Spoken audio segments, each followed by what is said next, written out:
Kung hindi nyo pa nga nasubukan ang sisig sardinas ay mga mi, subukan nyo ito dahil grabe, sobrang sarap. Masarap nga ito i-partner sa mainit na kanin at mura lang din naman ang mga ingredients na kakailanganin nyo rito. O diba? Perfect, kanin na lang kulang.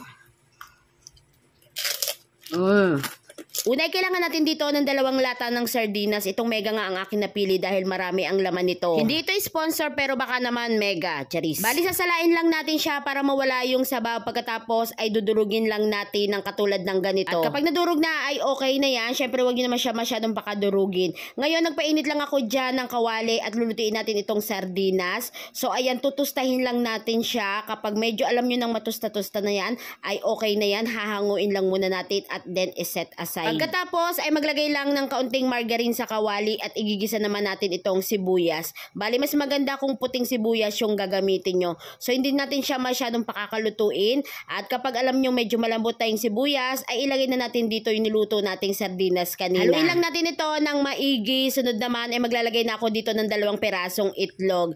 Pagpatuloy lang natin yung paghahalo dito hanggang sa maluto yung itlog. At pagkatapos ay magtitimpla na tayo dito ng pampalasa. So naglagay ako dyan ng liquid seasoning. Bali, maanghang nga itong aking nailagay kaya hindi na ako maglalagay dyan ng siling pula.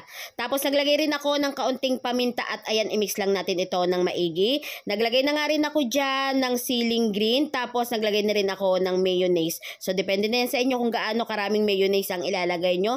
At ayan, i-mix lang uli natin ito ng maigi at okay na yan. Isalin lang natin ito sa isang serving plate at masarap nga ito kainin kapag bagong luto at yung umuusok-usok pa talaga. Tapos partner mo pa ng mainit na kanin. Lalagay lang ulit tayo dito ng toppings, ayan yung siling pula at syempre maglalagay ulit tayo dito ng mayonnaise para man mas maganda siya tingnan at sisig na talaga. At syempre kapag may sisig hindi mawawala ang chicharon, pang side dish lang natin yan. O diba, ganyan lang magluto ng napakasarap na sisig sardinas at mura nga lang ang nagastos ko dito, wala pa nga atang 100 pesos. Ayan, tikman na natin yung ginawa nating sisig sardinas. Grabe, habang niluluto to sobrang bango at tingnan nyo naman diba, umuusok-usok pa.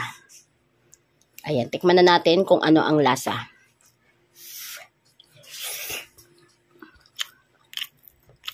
Wow! Ang sarap! Uy! Ang sarap! Ako po! Ang sarap nito sa kanin. Chicharon. O, diba? Perfect. Kanin na lang kulang. Wow.